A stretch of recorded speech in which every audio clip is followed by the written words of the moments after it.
In my first video, I walked you through the general installation of a MotoProCam dual DVR system on my 2017 Indian Roadmaster. Since then, I've made a few modifications to the installation, and I've also had some time to play around with this thing, and I'm going to give you my general impressions. Previously, I had the DVR head unit actually sitting on top of the gas tank, and I was going to go ahead and make a bracket for that so it was easy to access. But after using it for a while, I realized that once everything is set up and working properly, there really isn't any benefit to having it so that it's easily accessible. And because the unit is not weather sealed, I decided to relocate it to inside the storage compartment at the top of the dash. The 2017 and later Roadmasters have this nice sealed compartment, and there's an area where you can actually move or snake the wires up into the compartment. And once the DVR is set up, you just go ahead and tuck it down into the storage compartment, shut the door, and everything is protected. Since the last video, I ran most of the time without the tour pack on the motorcycle. But now that it's getting colder in Wisconsin and I'm taking more gear with me, I put the tour pack back on and realized that the rear camera was not in the right spot to get good video. So I had to relocate the rear camera to a spot on the bottom side of the tour pack. MotoProCam gives you a lot of nice adapters with this kit, so I just took one of the other adapters, mounted to this flat spot on the bottom side of the tour pack, and lengthened the wire and mounted the camera to that location. Now when I'm not using the tour pack, it's easy enough to loosen the camera, move it to the other bracket, and I'm up and running. So let me give you my honest opinion of the MotoProCam dual DVR system. First off, it's reasonably priced. I think if you compare this to other camera systems that have similar features, you're going to find that this camera system is actually probably a little bit on the lower end of the price spectrum, and you get a lot of nice features for the money.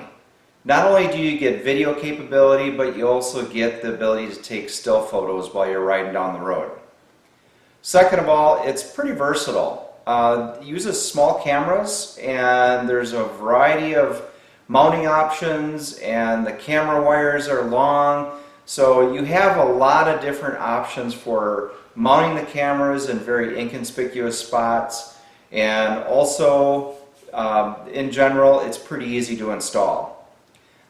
Third, it's pretty easy to use. I found that the installation manual and also the operating manual are pretty lacking, so I have actually created an operating manual for this camera system, and it should be available from the manufacturer for download in the near future. So look for that in the upcoming weeks. Fourth, you can actually download video from the DVR system to your phone. You set the DVR system up as a Wi-Fi, and the app that you can actually get off of Google Play works pretty well. So you can go ahead and just every time you connect with it, you could set it up to download, and you can get all those videos onto your phone, and then you can transfer them onto your computer if that's the type of editing that you do. So that's pretty handy.